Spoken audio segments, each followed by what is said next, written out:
Саламатсыңдар ма балалар? Ана тіл сабағын бастаймыз. Сабағымыздың тақырыбы сөйлеу не үшін қажет? Бірінші жаттығу.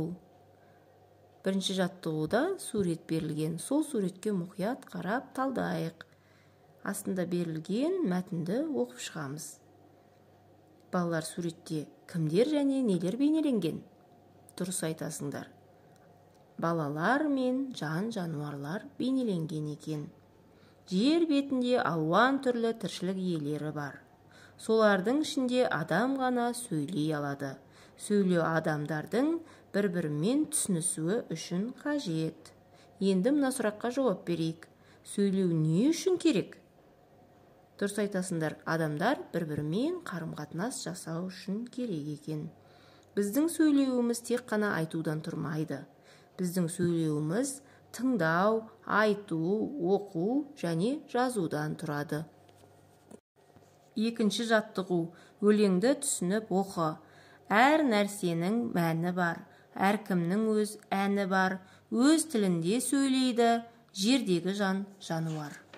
Бүркіт, барыс, қасқыр да дауысынан танылар. Ана тілін білгеннің маңдайының бағы бар.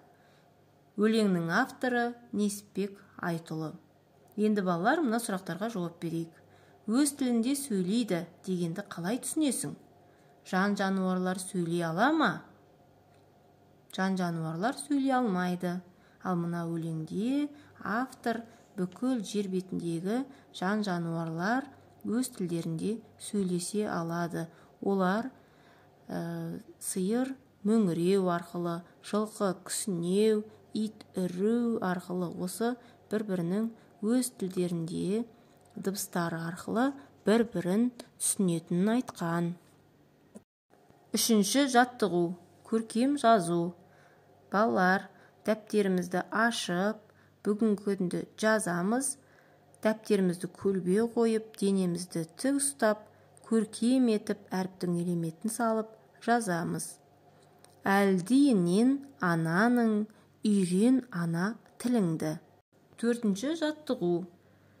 Төртінші жаттығуға назар аударайық. Бұл жерде біз сәйкестендіруіміз керек. Оң жақта сурет, сол жақта сұрақ. Осы сұрақ пен суретті сәйкестендіруіміз қажет. Қарқылдайтын не? Қаңқылдайтын не? Шиқылдайтын не? Ырылдайтын не? Дұрыс айтасыңдар балалар. Қарқылдайтын қарға, қаңқылдайтын қаз, шиқылдайтын торғай, ырылдайтын күшік. Өте жақсы. Осымен балалар, сабағымыз аяқталды. Сау болыңыздар.